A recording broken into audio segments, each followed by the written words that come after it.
Hey folks, Dave Temple here. As you know, my podcast is all about talking to some of the best thriller writers in the world. But now, after nearly 2.5 years, I think it's time I toot my own horn. So with that, I'm offering my thriller, The Poser, for sale. This thriller stars Hollywood detective Patricia Pat Norelli, a rookie cop working the overnight beat when one of Hollywood's biggest stars is found dead in her Hollywood Hills home. The only problem, the star just won an Oscar and is found dead only hours later.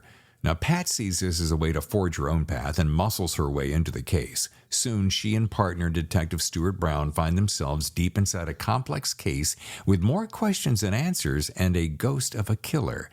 Now, this isn't my first self-published book, but it's the first one I'm very confident you're going to like. I'm pretty proud of it. And for the rest of this month, you can get the ebook for only $5.95 or the paperback for $13.95. Now, since I do this weekly podcast as a free service, perhaps you'd consider this a way to help out your fellow thriller author. Okay, here's the link, davidtemplebooks.com/books. Okay, there you'll see The Poser. Just click and you're on your way. Again, the link is davidtemplebooks.com/books. Otherwise, just head over to Amazon. Okay, thanks for your support. And now on with the show. Hello and welcome to The Thriller Zone. I'm your host, David Temple. Or should I say, I'm ordinarily your host, David Temple. Because on today's show, I'm turning the tables and starting a new feature. I just thought it'd be kind of cool, called Ask the Host. And my very first guest host is Kristen Tsetsi, acclaimed author, as you will see in just a couple minutes. I just thought it'd be neat. I'm always doing all the asking. I thought it'd be cool to turn the tables. So, how about you and I get into the Thriller Zone?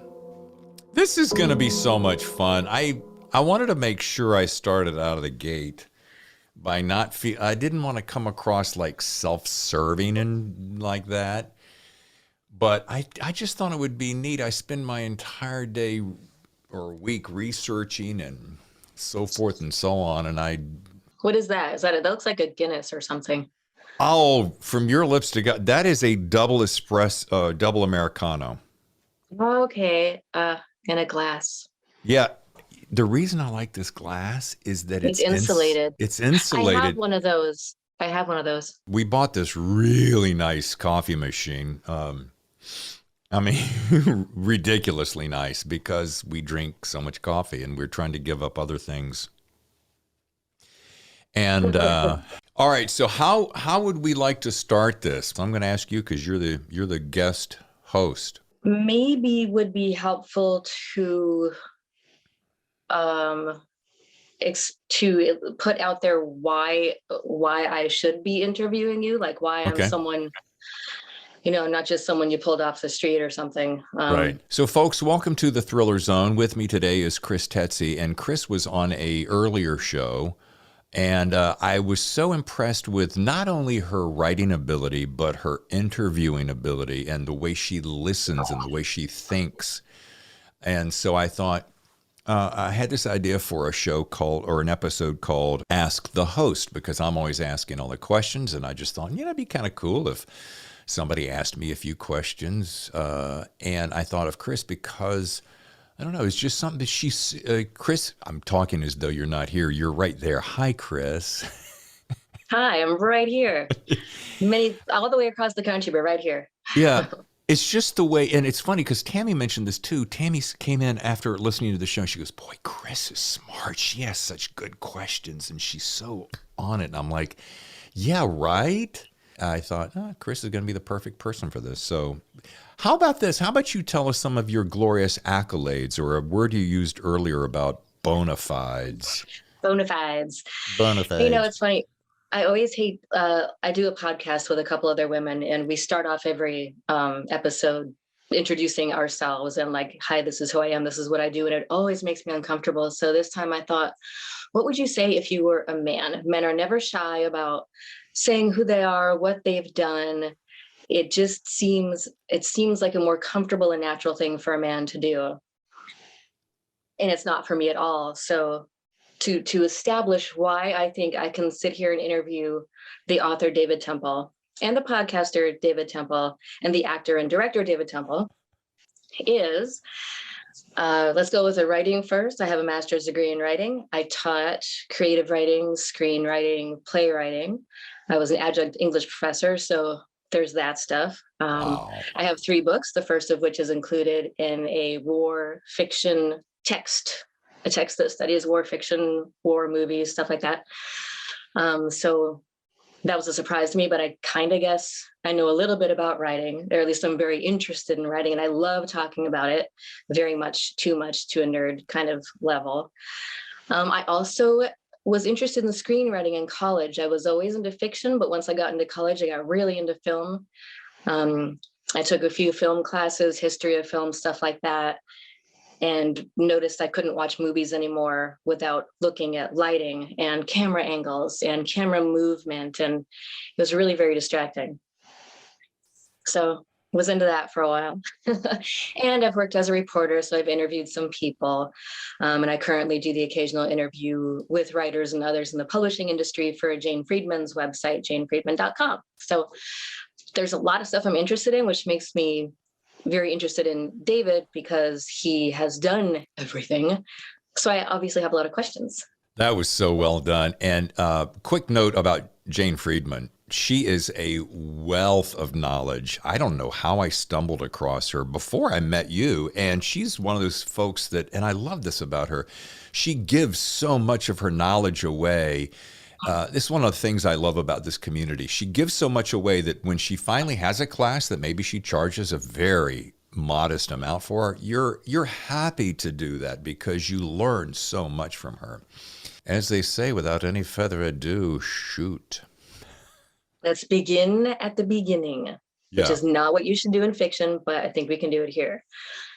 Let's not go medias res quite yet. I want to know who you read as a kid because you're so into thrillers and mysteries and interviewing mystery writers that I just wonder if mysteries were something you were always into reading, or if young David Temple growing up in a religious environment was reading different things. First of all, that religious environment is a double-edged sword, which we can certainly dive as you wish. But I wasn't. I think the things that I was always interested in, and my writing and my desire to write came much later in life. I was always a reader. My mom was an insatiable reader, so our house was stacked with books, and she was always bringing books into the house, and I would read. But I was always interested in anything that had the pages turning. Even Huckleberry Finn, right? I mean, that far back, it was what's going to happen, and how did he get him to help him paint the fence, and Tom Sawyer and all this stuff. So it was anything about activity.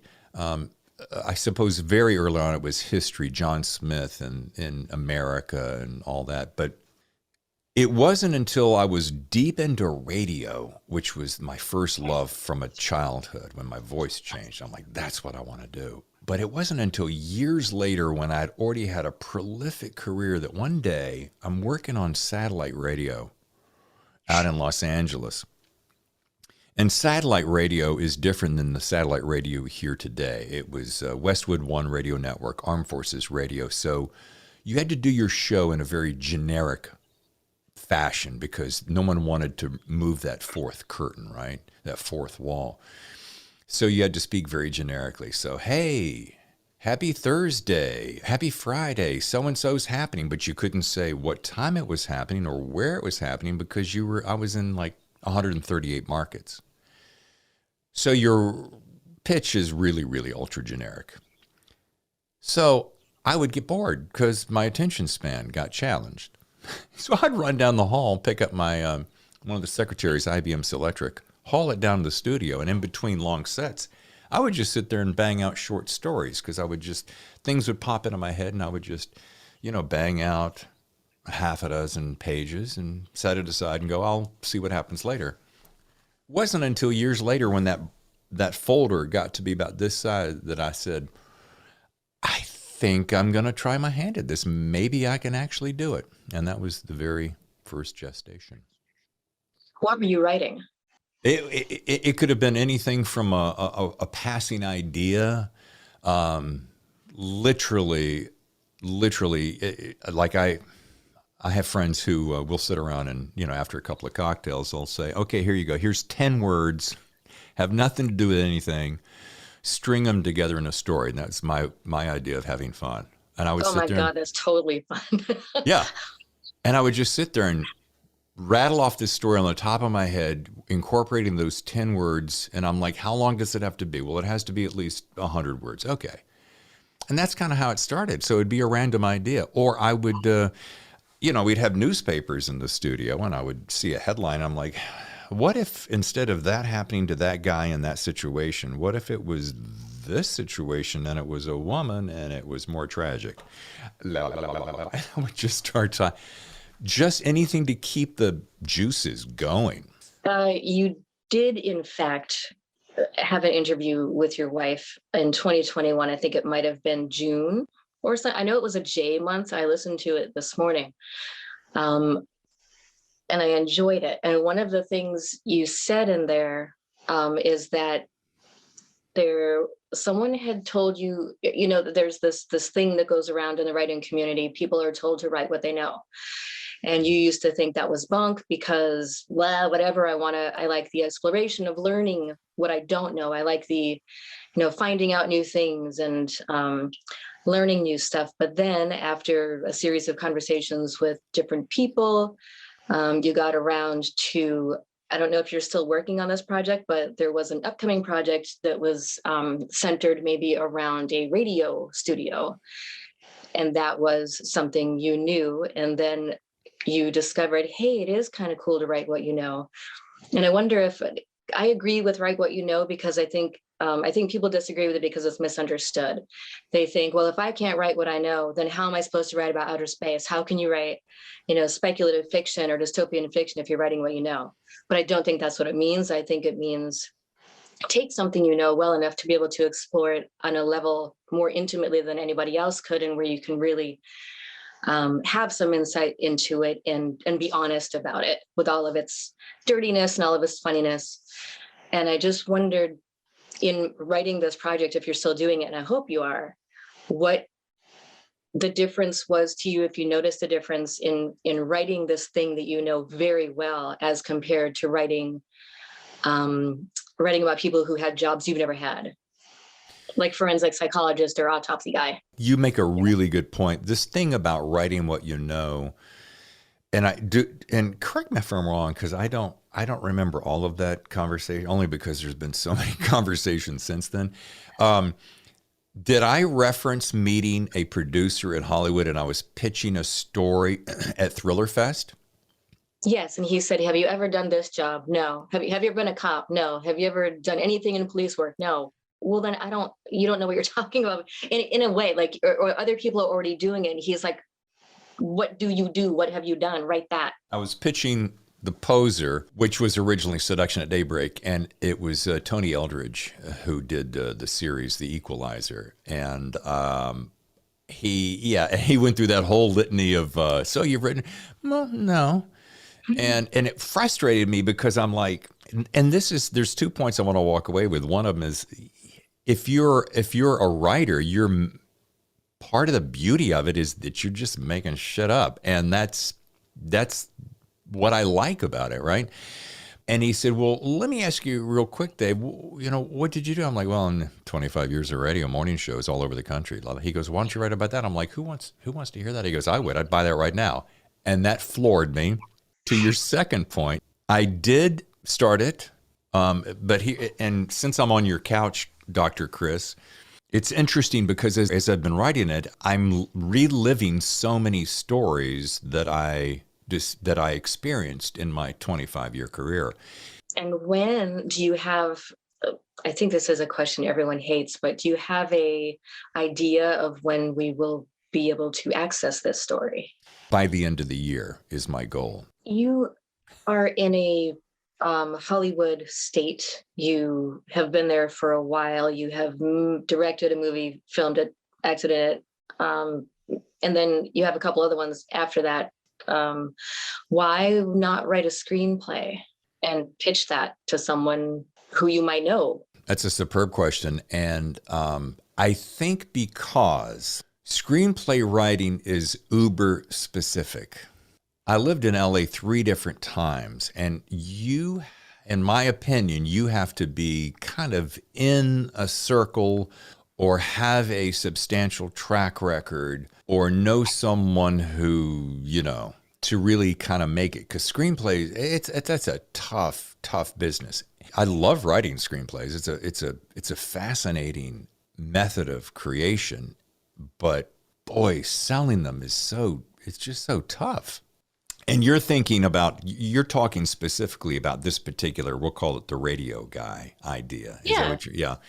Yeah, sure. Since it just struck me for a second that since you already had several chapters into one story, because I just hate the idea, because fiction is just so, I think it's harder than a screenplay, because screenplay is basically just visual and dialogue.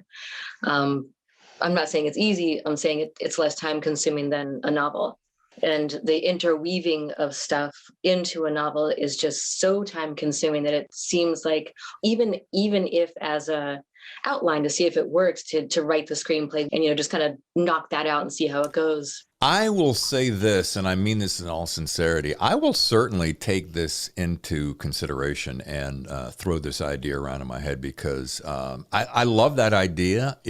I love writing screenplays. I do like the fact that you can bang out a screenplay and probably, some people can do it super fast. I could probably do it in about a month and a half, 2 months. Versus a novel. I mean, The Poser took me 2 years. Imposter took me another probably year. So yeah, there's a little piece of me that goes, it would be expeditious, that's for sure. And I'm trying to think, you kind of got to have somebody, you got to have a connection, an inroad into Hollywood and say, hey, Kris, I notice that you're at Warner Brothers now, you know anybody I could push this around to? But here's the other thing. Hey, I like that screenplay. Who's your agent? But what I don't understand about Hollywood is, first of all, I thought all you needed to have was an agent. And then I learned you needed to have a manager plus an agent, whatever. And plus knowing people. But if you're already talking to someone, if you have jumped those gatekeeping hurdles or managed to avoid them altogether, and you're sitting in front of somebody who can look at your screenplay, who cares who your agent is? Does that really matter? I thought the agents were to get to these people. I mean, that's a great point. And I guess maybe I just don't know the person to get in front of and say, hey, would you read this screenplay and tell me what you think? Mm-hmm. I don't know that. I don't think you have to have an agent and a manager. I don't know that I completely agree with that, but I do know that it is certainly helpful if you have an agent, from the standpoint of they have the connections to, like, for instance, I'm thinking of Kris Hottie. Kris was a screenplay writer first and then a novelist. Now, he already has inroads as a screenplay writer. He could, for instance, using him as an example, he could take one of his books, Storm Rising, which is the latest, and say, I think I'm going to adapt this to screenplay, and probably turn around and get it into the hands of someone, because he has built that relationship. He's in LA and he has those inroads, and he has an agent. You know how you can't just go on to fill in the blank website and say, hey, author person, I have an idea for a story. What do you think? They won't take it. They won't listen to it because of these infringements. And, they'll, what if somebody thinks that, you're going to sue me because I stole your idea? So, okay. But I like your idea, and I'm certainly going to toss it around. There was a novel I was working on that started as a screenplay. I hadn't done that before. I mean, I just felt like writing a screenplay, so I wrote it as a screenplay. And then later I started thinking, that might make a cool book. And it was just nice to have, even if that could be considered a first draft and the novel is yet another first draft, but at least you have that structure there. You know whether the story works. One thing I also like about you is I think I've read somewhere that you said something about, it may have been about gatekeepers or having an agent or not an agent, and self-publishing versus traditional publishing. I'm talking to a lot of different authors nowadays. Jeffrey mentioned this yesterday. He was, he's prolific writer, but I think he's doing some projects for Amazon. And you can have an agent deal in this direction, but you may go have your own self-published deal this way, and that it's completely on your own terms. So I don't know now that the top 6 is the big 5 is the big 4, big whatever it is today. Does that really matter? I don't know. I'm still up in the air about that. I'm certainly self-published now. Would it be cool and would it be sexy to have an agent and they have inroads and access that I don't? Yeah, that'd be cool. I have also talked to some authors who are not getting they're getting the short end of the stick in that situation. So I am also self-published, and it's not like I wouldn't fantasize about being traditionally published, but I have thought really, really long and hard about why. Why do I want that? Why? And it really comes down to 2 things. Number 2 is access. If you're traditionally published, you have a better chance of maybe someone picking it up for a movie. I think 2 of my books would make really cool movies, but I can't get anyone to look at them. And you also have a better chance of being reviewed in some places that won't look at self-published work. And I'm not talking about the New York Times, because a very, very small fraction of traditionally published people get mentioned there anyway. So that's just that's lottery. But you do get better access to places. And then really the other stupid part is just so I can say, look.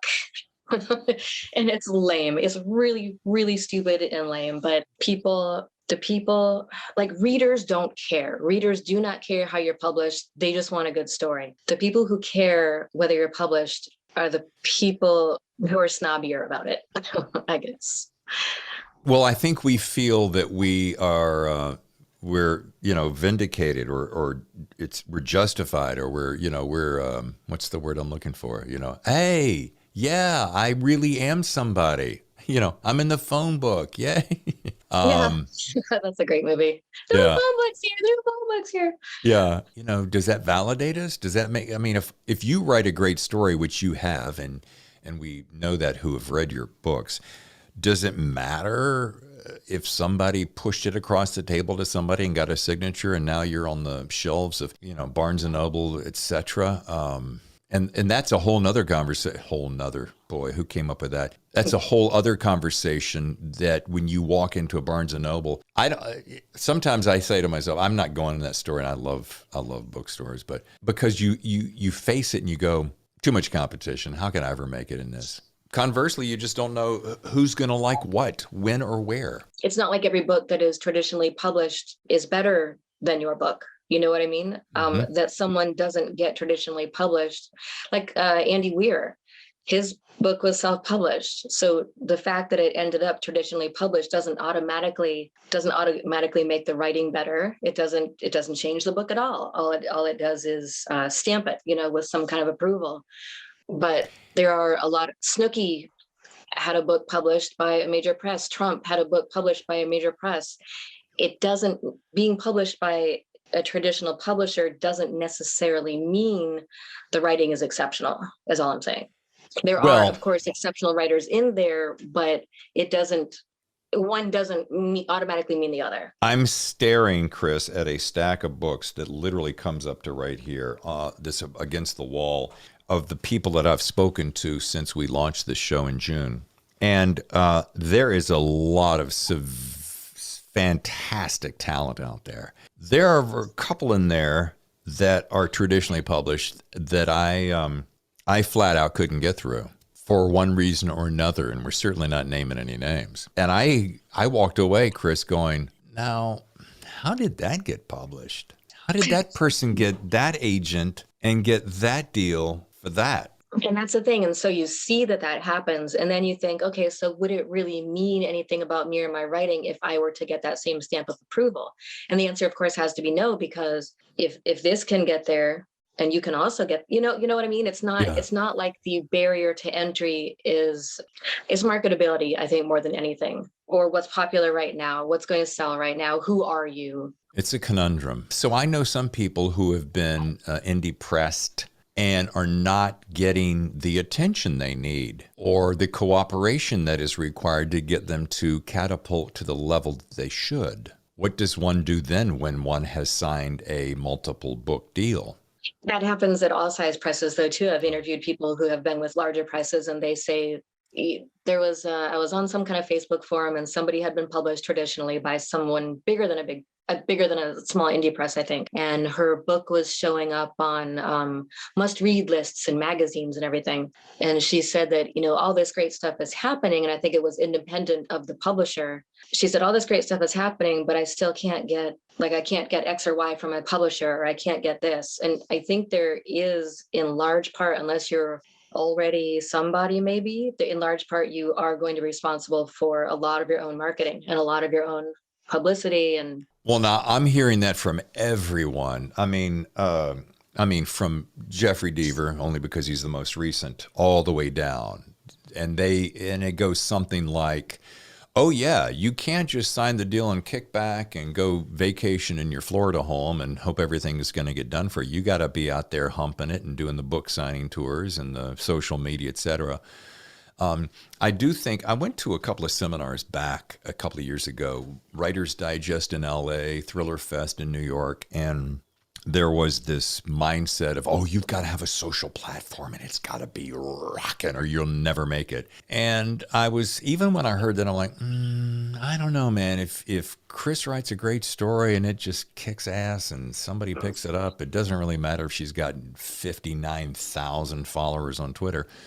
And that thinking has changed actually since then. But I think the real underlying tone of that is that they want to know that you have the ability to get there and help push your product as much as they will try to do the same. One hopes that the balance is there, and not, we just want someone who can basically sell themselves so that we can do something else, so that we can focus on our bigger clients, which is weird because you wouldn't think they would need any help. Like if you publish somebody famous, I don't understand why a publishing house would have to do anything with them. But then I read recently that two famous musicians, I don't know if Justin Bieber was one of them, but two people with enormous online followings, like Instagram and everywhere, had books come out, and they did not sell well at all because those two didn't really do much to help promote. Yeah, I mean, so then that begs the question, was the product itself bad, or was the fact that they didn't get out there and push it and do a lot of the heavy lifting that those around them didn't do or didn't want to do? I don't know. Going back to my radio career, the thing about, and this is the tough thing about the writing world versus the radio. If I'm on the radio in the morning at 6 a.m. and your alarm goes off, you're listening to it, I know I've got a captive audience, and I do my job every single day the same way, and I try to always keep it sharp and moving. And you'll show up to an appearance and you'll get your T-shirt signed or whatever, la la la. And the ratings continue to climb. So you always know, you have a barometer as to where you're going. The numbers are up, your show's good. The numbers climb, the show's good. Everybody likes you, the show's good. You go do concerts, introduce musicians, everyone loves you. Until that day when somebody says you suck, you're gone, right? Books, the barometer is, I don't know what the barometer is. When I first started writing, I'm like, oh man, if I get some great reviews, I am somebody. They're going to love me. And then you realize that, wow, I'm not getting any reviews. I'm not getting the reviews because I'm not asking enough people to do it, or is they're not wanting to take the time to do it? Is the attention span getting shorter? I mean, reviews are really hard to get. Also, I think people read one book and they like it, and then they think, oh, the next time this person's book comes out, I'll read it. But then time passes and they've moved on to someone else they're reading, and then they just forget maybe, or the momentum isn't there. That's a really great point. And I was thinking about this just the other day. It almost makes you wonder, should I just sit down and crank out a stack and then just drip feed them so that I'm always kind of ahead? That's the way my brain thinks. I'm always like, okay, well, let me crank out a few, have one out there, because it takes so much time and energy to promote that. And then you go, okay, well, while you're working on the next one over here, well, when this one kind of starts to wane, I'll put the next one in the cycle. It's probably a good idea. I look at some of these folks, I'm not going to be able to pull a name right away, that are writing romance, for instance, and I spend so much time studying the market because I'm just a curious soul by nature. But there are some, Lucy Score, that's one that I have followed. She's writing a book like every other month. That's a prolific amount of material to get out there, and her book sales are doing super good. I'm like, how does that even happen? I don't know. I'm on the couch again. Speaking of writing, one of the questions I wanted to ask you, because we're talking about all the writers that are out there, and you mentioned not wanting to hang out at Barnes and Noble because the competition is just overwhelming. You said in the interview with your wife that part of the increasing competition is due to more and more people thinking they can write, and more people having access to self-publishing, and like there's just more stuff out there to choose from, which does create this bigger competition pool. And that made me think of a comment I saw on a website like Vocal or Medium. Somebody was praising someone's writing and saying, oh, this person's writing is just fantastic. You have to read her stories. And someone commented, I don't know why there should be such an emphasis on writing. What about innovativeness of story? And what about the story, which made me also think of a person in a writer's group I used to be part of online who told a really good story, but the writing was like the technical writing was not as good as the story. So I wonder, what is your opinion of what should be more important, if there is a thing that should be more important, just the story, and remove the need for the word use to be good, or the sentences to flow, or characters to be complex? How important is writing in writing? Or, writing versus story, how do they weigh for you? That's a really interesting question. And I'm thinking back, and again, without mentioning names, Tammy is a great person for, if I put a book in her hand and I say, I really enjoyed this book. Or maybe I said, tell me what you think about this book. So maybe I don't color it at all. And I say, here's the book, read it and tell me what you think. She has a really interesting way of going, you know what? And this is to your point, Kris. It's a good story. It was intriguing, but the style was awkward and it kept taking me out of the story. But the story itself had just enough of a hook that it pulled me in and took me along for the ride. And in the end, I enjoyed the story. But okay, great, cool. Would you read them again?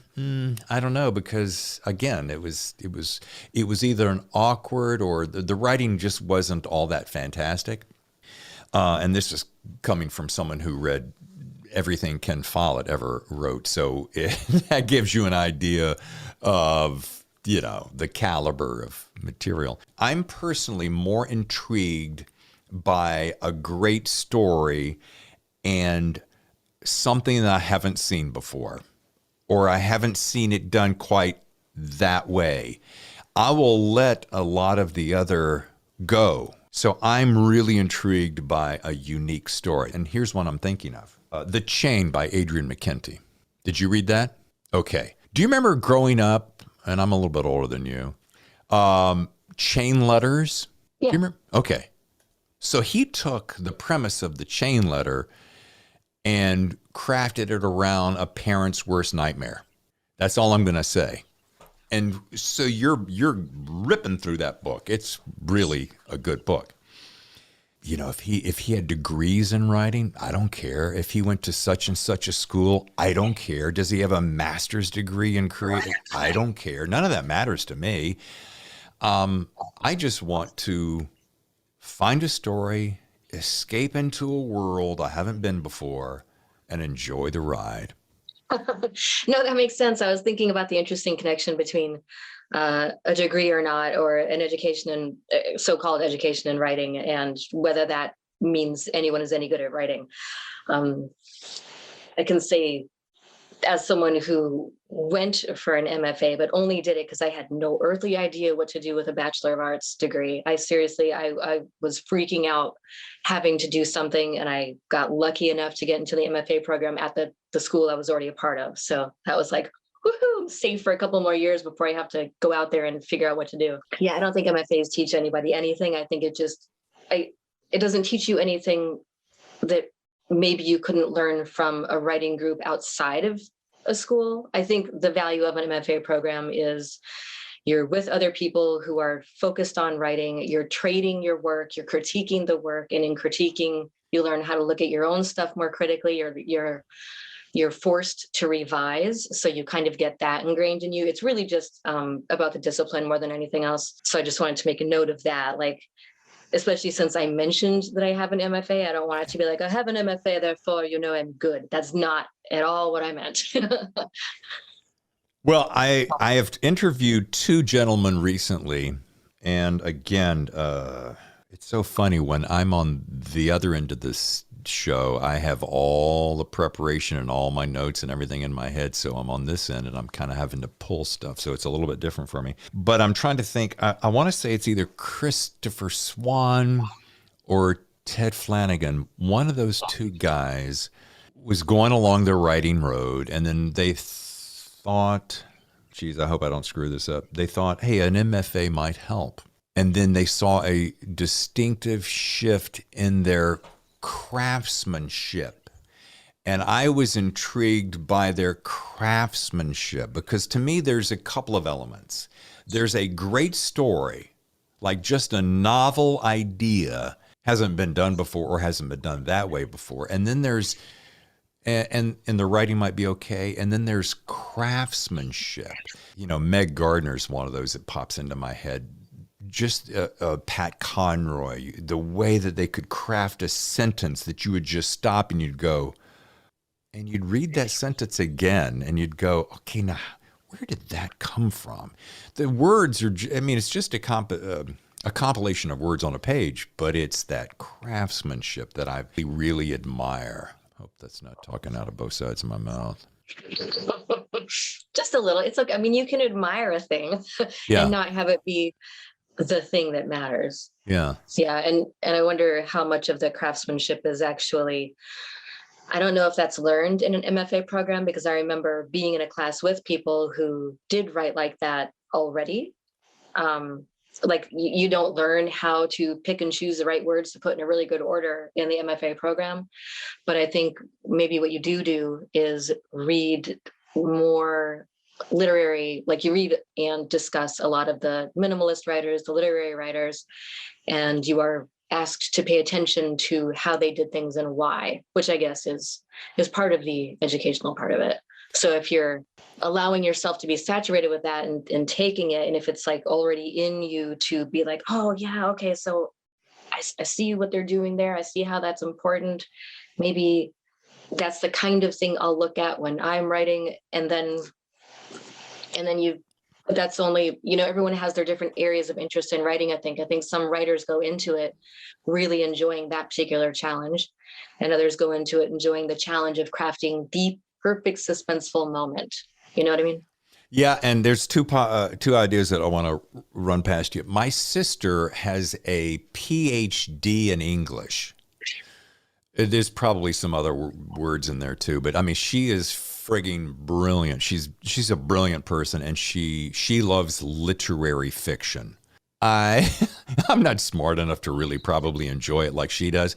I have read some of the stuff that she really enjoys. It's not my cup of tea, but I admire it. I admire the craftsmanship. Now, I grew up, and you can take this however you want to. I'm meaning it in all the best ways. I knew that when I started toying with the idea of I want my next chapter of life to be a writer, I started reading everything I could get my hands on by James Patterson. Now, there's a lot of people who don't like James Patterson, but I loved the way that he had me ripping pages. They were short, they were concise. I was doing a lot of flying from one coast to the other back then, and I was just ripping through. I'd read a book that way, and I'd read another book going back.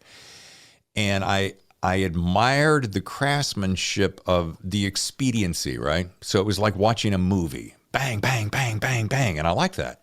And I'm like, yeah, I think I could do that. So fast forward a couple of decades, and now I sit on a fence between, like, for instance, I love Don Winslow's work, but Don Winslow, you got to carve out a couple of weeks or more to read a Don Winslow book, generally speaking, like the Cartel series, because it's so dense and deep and rich and wide and holy, so you got to kind of carve out the time for that.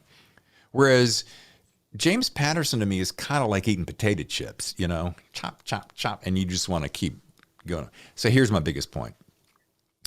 It gets into the conversation about, do you want to write commercial fiction or literary fiction? Do you want to be a craftsman and spend a year or 2 or 3 or fill in the blank and make this tome of just dun dun dun dun and that be it? Or do you want to go like me? My attention span's only so short, so I got plenty of ideas. I just want to ping, ping, ping, ping, and do commercial fiction and sell books.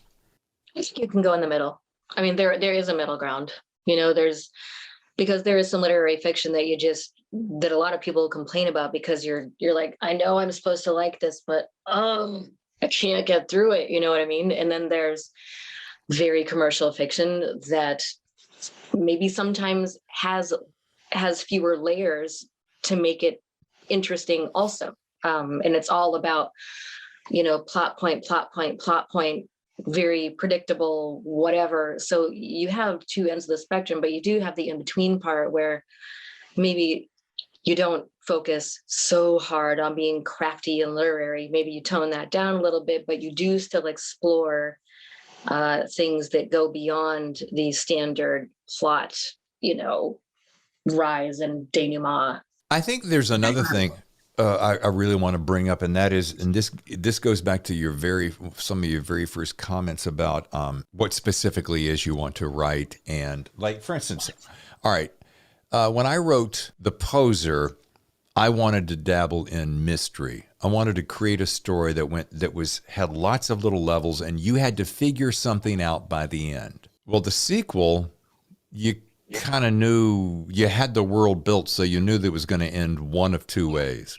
Then I come along and I want to write Devour, a standalone about a cannibalistic prison warden. Then you have people go, I read that and it was so disturbing and it made me nervous and it was gruesome.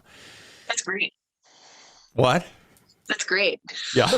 So it goes back to this, just writing what you know or writing what you have fun doing. And it was a fun ride and a fun romp. And it was fun to create these bizarre characters, a lot of normalcy and then just some bizarre characters. So here's my biggest point. I found pleasure in crafting the story, and you hope that perhaps you, Kris, would like to read the story and enjoy it. But then what happens when you don't get reviews, and are you not getting reviews because you're not spending enough money to advertise to let people know that it's out there? That's a whole other story. You almost said another. I did. That's a whole nother story, baby. That's the South in me coming out, One thing I want to ask before we run out of time, but I hope you'll let me end with a couple of those little fun questions you do at the end. I just have a couple of those. But before, you mentioned in the interview with Tammy that it's in the context of you talking about how you are obsessed with learning what you can about things, and it started with your website. Way back when you were told it would cost $3,000 to make a website, and you were like, "Forget that! I'll figure out how to do it myself." You learned coding. You've done your own covers, you do your own formatting, and you said that you have these daydreams about having a team with Tammy as like your right hand woman, and just having a team of people working on this stuff together, which made me wonder if you are at all interested in being a publisher of other people's mysteries or other people's whatever. Like, would you be interested, since you like that control, maybe? And you seem like you would be an advocate. You are an advocate for writers, obviously, because you have them on your podcast. But would being a publisher appeal to you? Yet another great question. Yes, it would be, because I think of some of the people that I have interviewed recently, and there's a couple people on the show, and I try to do a nice little balance. But I always have, and Tammy, she gets me about this all the time. I am the champion of the underdog. I love the underdog. I always root for the underdog almost invariably. And I want everybody to have a fighting chance. So back to your original question, being in a publishing situation would be cool because I know how the machine works now. I know talent when I see it. Does that answer your question? I think the answer is sure. Theoretically, that would be interesting, but nah. That's what it sounds like to me. Because you're writing. I mean, you can't write your own stuff if you're busy reading everybody else's stuff and publishing everybody else's stuff. I didn't know if that was like a question of like, hey, do you want to hang up your microphone and your headphones and go do this? No, I don't want to do that. But if it's just a question, do you think you'd be good at it? Yeah, I think I'd be good at it. I also know this, and this is really kind of key, and it took me way too long to learn this in life. And I think it's because I've always been that guy that's doing 10 things at once. You can really only master one or two things at a time. And it's funny because Tammy and I have this conversation all the time. I love this podcast because it takes me back to my days of radio, which is what I wanted to do since I was a kid. Then it kind of begs the question, which do you like better, that or writing books? And I'm like, it's kind of a coin toss. Like if you told me fill in the blank, you can make this much money doing this or doing that, that's where it gets tough. Can you put them together? Because one of the things you mentioned also in that interview, and I know it sounds like that's the only source for that is basically my source material for this interview, but that's because you said so many good things. You mentioned something in there about how also now, I mean, everybody pretty much has a podcast. I have a podcast, you have a podcast, other people I know have podcasts, they're everywhere. However, most of them are podcasts where people are talking about their area of expertise, they're interviewing people, but what you don't really have is the old school radio series, like a radio mystery, that you have to tune in every whatever to get the next part of the story, and where you have the creaking, the somebody walking across the floor and the doors creaking open and all that really cool stuff, and that da da da to indicate something's going to happen. I mean, can you put those two together? Have you thought about doing a kind of radio series? 100%. It's so interesting that you're saying this because I have been talking to a couple of people about this. To blend my passions would be like this. Like, early on that I took my first book and I turned it into a screenplay and then made a movie. Probably one of the highlights of my frickin' life. There's nothing like having an idea, writing it down, and then however many years later, pulling back the curtains, looking at the screen, and there is your story. I mean, it doesn't get any better than that. So with this, it feels like in one sense that it's a step backwards to do radio dramas, but podcasts where a book is being reimagined is radio theater. Yeah. Like I just interviewed these guys for Blood or Justice a few weeks ago. So they took a graphic novel and made the graphic novel come to life. Well, I'm not tooting my horn here. I'm not taking anything away from those guys. I had that idea in 2005 when I wrote Trailer Trash Vampires. And I was hanging out with some actors who I said, hey, come with me and I'm going to make this podcast. 2005, I'm going to take this story that I just wrote as a screenplay and turn it into a play, and you guys come play. So for me to look at this, however many years later, you do the math, and see this thing get nominated for an award on Apple Podcast is amazing. And I just thought about going in the booth here the other day and taking Devour and turning that into basically that. And I'm like, well, I wonder if I could get Kris, for instance. Kris could play this part and Billy could play that part. And then, in this Zoom world, we could basically orchestrate all this via Zoom, and I could master record it and see how it goes. So yeah. Are you in? Will you play in the sandbox with me? I could try to pull it off. And if not, fire me, no hard feelings.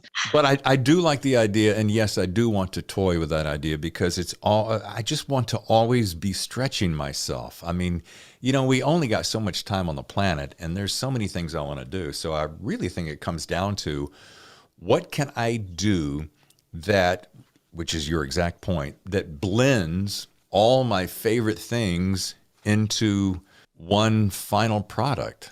And if I can write a story and I can see it on TV or a film screen, or I can write a story and hear it in my headphones as I walk my dog, I'm a happy guy. Now, I'd like to sell it and make some money, but Maybe after you win awards, they turn it into something for Netflix. From your lips to God's ears. You know what? There is something I want to ask, because I think, talking about how thrilling it is to have your writing up on screen. So many writers would love to just be able to find actors, to raise money, to pay actors and buy whatever machinery is necessary to get a long high shot of a funeral, for example. How did you do that? How did you just decide, I'm going to make a movie, and then raise the money and then find the actors? And how did you get it on Netflix and Amazon? Like, I don't know if this is something that would take a whole paper to explain, but if someone were coming to you and like shaking your jacket saying, please, mister, please just give me a few tips on how to do this myself, because I got this great story, I really want to tell it, visually. I mean, how do you even begin? Let me see if I can. I'll try to break it down into absolute beats without going too long on any given point. So here you go. Maybe 2009. It was a point where I'm like, can I write a book? Do I know how to do that? I write the book. Oh, do I know how to do the cover? Do the cover. And learn all that system that Kindle and all that world can do. Can I self-publish it? Boom. By the way, side note, while time is transpiring, I'm writing and crafting little short films that I'm doing with a bunch of my pals in the backyard in Charlotte, North Carolina, who are, they've all got other jobs and or they're actors, and we're all just having fun. We're just creating shit because it's fun, right? I sit down one day and I go, I wonder if I could write a screenplay. So I sit down and turn that into a screenplay. So a few years go by, and a buddy of mine who is also dabbling in this world, but he wants to be a cinematographer. He wants to shoot the camera and get the image. And he said, let's do a project together. You've been doing all these shorts. I said, okay, well, what do you want to do? I've got 2 projects I want to do. If we're going to do something, and I'm going to be doing a lot of the heavy lifting, I want to do one of my projects. There you did. He said, how about that one? I said, great. Discovering Grace was the book. I said, great, let's do that one. All right, so we're going to have to get some money. He goes, oh, well, I don't know how to raise money, so you got to do that. How does anybody raise money for a film? You ask somebody who has a lot of money, who has money to spare. And that can take anywhere from a day to a year. Because one guy is going to say, hey, Kris, great idea. Who else have you got on board? How many other investors? Well, you're the first one. Yeah, Dave, about that. Why don't you go get one? And when you get one, come back and I'll be number 2. So you do that for a while. And then once that momentum starts going and you have enough to kind of start it, and this is the biggest key. I've spent 10 years hanging out with these guys, doing favors for them. And now it's time to cash in all my favor bank, right? Hey, listen, you got a camera and you got some equipment and I did this thing for you on the side. And how about you helping me? So then you pull all those people together and you get a great crew. And then you go, okay, I got enough crew and I got just enough money to start the project. Well, I got locations because I got a friend who has a house and a friend who has a car, right? So you work with what you already have. And you go, well, okay, well, let's just start. And maybe some more money will come in. And that's how it started. And we started shooting. And then when people started seeing, oh, this is actually happening, they would write a check. Here you go. By the way, this movie may never make any money. That's okay. It's kind of fun. I'll help you out. And then you get the thing done. And then it takes forever to edit, etc. And then you got to sell it. So then you find somebody somewhere who'll go, kind of like how our whole conversation started. Well, you do have a finished product here, and it's not completely finished, but yeah, we'll take a look at it. And then you find somebody who will represent it and go, well, I have a connection at Netflix, so let me go throw it at them and see what they think. And they go, yeah, we'll buy it. You don't really actually buy it, and we'll put it on the air and see how it goes. And then if it gets any traction, we'll keep it on for a little bit longer. And that's kind of how, that took me, 5 years I just gave you in about 5 minutes. What do you mean by they don't actually buy it? Like if something gets put on Netflix, what is it? Is it just an agreement or? Yeah, it's basically, there's 2 kind of ways you can do it. They can go, oh, I like that. I buy it. What did it cost you to make it? We'll use that phrase. Blank. Okay, we'll write you a check for that. Now we own it. Happy trails. Have a nice day. And then if the thing does nothing, they're only out what they spent. If it's a overnight sensation, Little Miss Sunshine goes kaboom, they have made off like a bandit. The in-between is we'll rent it from you. We'll give you a little bit of money and then see how it goes. That's kind of how the way we went. It shaved years off of my life from some of the people I dealt with and some of the challenges I ran into, but I wouldn't trade it for anything in the world. And I dedicate it to both my late parents, and so it's an homage to them, you know. Are you ready to do your fun questions? My fun questions, but in the style of, well, a la David Temple. Rapid fire question. Okay. My first is, what 3 people would you invite to dinner? Let's just go with living. I don't want to do living or dead. You threw me when you went living or dead because I knew the very first person because I just threw this conversation out to Tammy the other day. I said, man, if anyone ever asks me that, the very first person I'll say will be my father because he died way too soon. And he would have loved Tammy. And he would have said to me, oh, you finally got it right. He was awesome. Clint Eastwood would be one. Clint Eastwood, I have admired since the spaghetti westerns. And I would love to ask him any number of questions. Don Winslow's a guy I have always admired. And he's always good for conversation. And he's chock full of stories. And he's got a whole lot of wisdom, too, the couple of times we've chatted. That would be number 2. And number 3, I think Hillary Clinton would be a hoot to sit down and just shoot the breeze with. As long as we didn't have to dive into pure politics, I think it would be, she's so smart and she's so opinionated and she's got so many fun ideas. I think she would be a hoot. Yeah. Did you see Get Back? And if you did, what was your favorite part? The Beatles documentary on Disney Plus, the like epic 4 days long Beatles documentary. Man, I'm going to disappoint you. I have not seen it yet. It is on my list of things to do. We've been killing Eve and we've been hanging out with all creatures great and small. And fine. And then I feel like I just disappointed a parent. Well, a little bit because it's just so good. And I wanted to tell you my favorite part. I thought I had another fun one. Here's one thing. You left me a comment. Maybe it was a voicemail on my website, thethrillerzone.com. You made a comment about how you liked something that I did. It's like Is it your fantastic blend of humor and mystery? Yeah. Because I do like that. I really do. Your book just pulls you along, and it's fun. It's an interesting combination of fun and eerie. And which one are you referring to? I don't know what the title is. Yeah. The Poser was the first one, and The Imposter is the second one. That one. Lots of humor in that one. Yeah, I had a lot of fun with that. I like because you got to mix it up, and you got to have as Jeffrey Deaver, I said, I loved it when he said something about you have to have characters that are really fully fleshed out and that are real. If they're cardboard or cut out, then you tend to. It's like when people say cliches and your ear just kind of glides over the cliche and you don't even really hear it because you've heard it a million times. Yeah, they may as well not be speaking at that point. Would you have to choose. You must choose. You can't say, well, but you can be both. You can either be famous for your writing, or like you can be just crazy famous, movies and everything, basically a superstar of writing, and just assume these things are different. You can be known to be good at it. All right, just so I'm crystal clear, I can either be a really world famous, super rich writer, or B, I can just be a good writer, but I'm just going to be wallowing in mediocrity. They'll study your fiction in universities after you die because it's so good. Oh, okay. Oh, okay.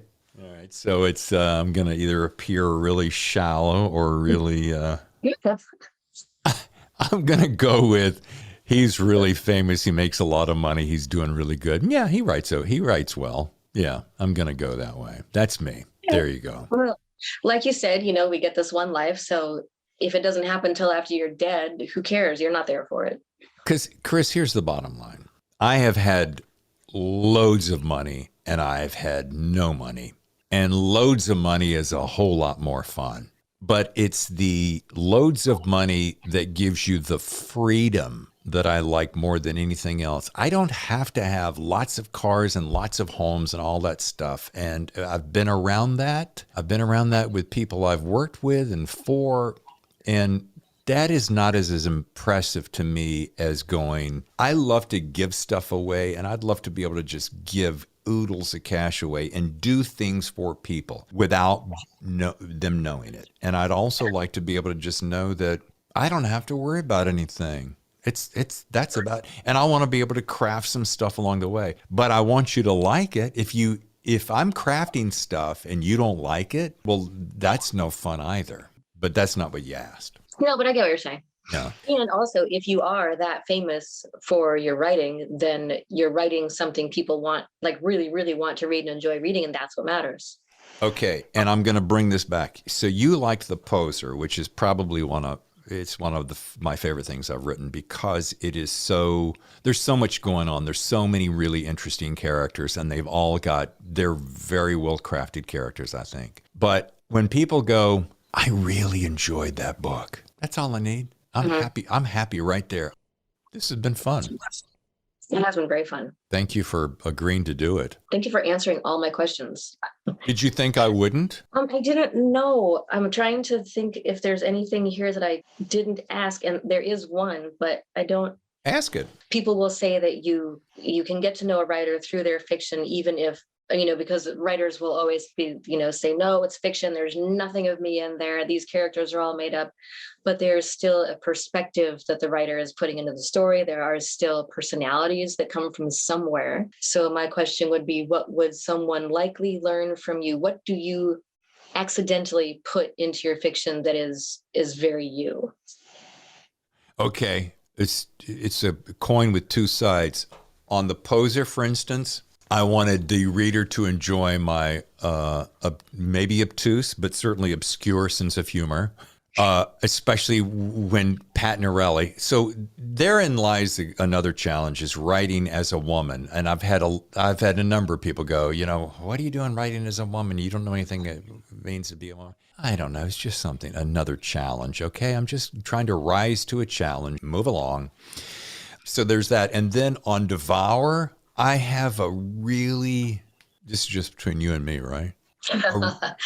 A really twisted dark side. I mean, there is a part of me that probably somewhere could be a serial killer, maybe.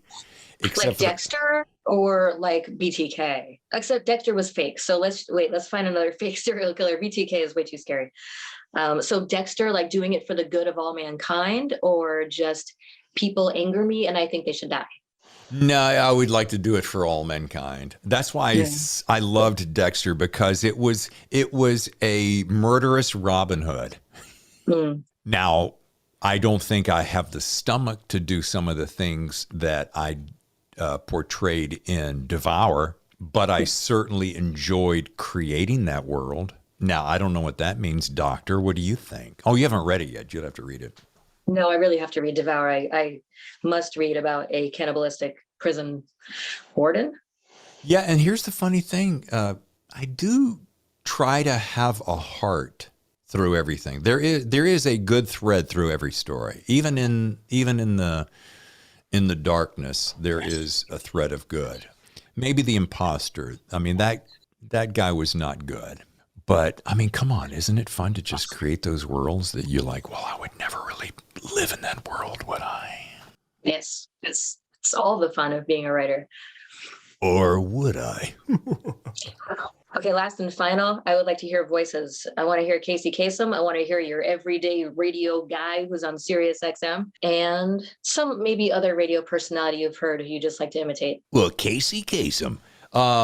Ernie Anderson was always one of my favorites, or Don LaFontaine, the guys who did In a World Matter of fact, hang on one second. I think I might even have. In a world where music controls the day, mix 92.5. Rank it up.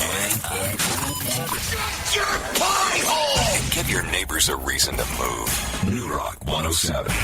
If it's true and radio makes your brain work better, then we got enough music to make you a freaking genius. It's another half hour of today's best and most country on Thunder 99.5. Your new home for extra long sets of Albuquerque's best country mix. K-Frog 104. Ribbon. Blah, blah, blah, blah, blah, blah, blah, blah, blah, blah.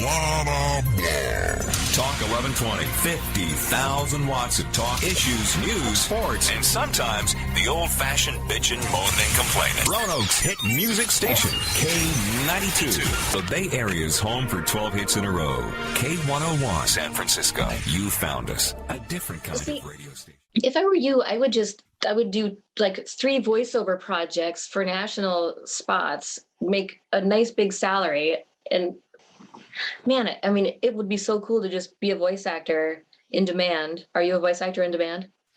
I used to be. I got off that trail when I moved to San Diego, oddly enough. I mean, you have to be in New York or Los Angeles, theoretically, and I mean, it really does help. Now, this booth, if it takes a time to generate that audience and get an agent, where you really got the traction, kind of like everything else. And then, yeah, I mean, I've got all the tools.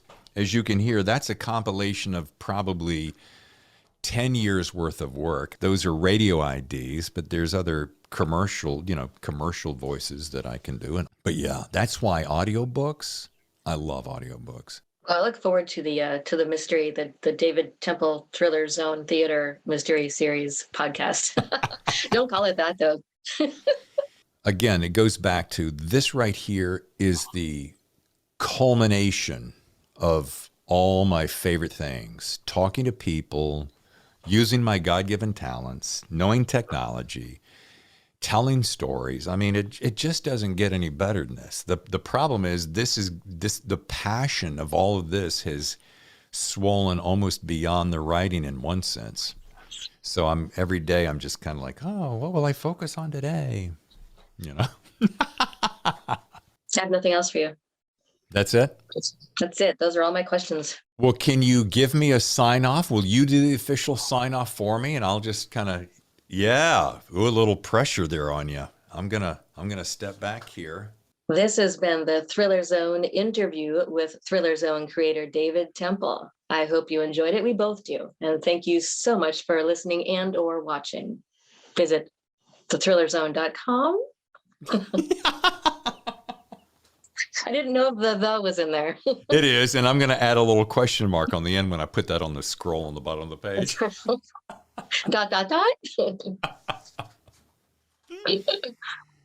Oh, thank you so much for doing this. This was awesome. Thank you. It was fun. Thank you, Kris. That was a lot of fun, and it did feel a little bit different being on this side of the microphone. Anyway, I appreciate you taking the time out of your busy writing schedule to hang out with me and be the host on The Thriller Zone. I'm David Temple. I'll see you next time on another episode of The Thriller Zone.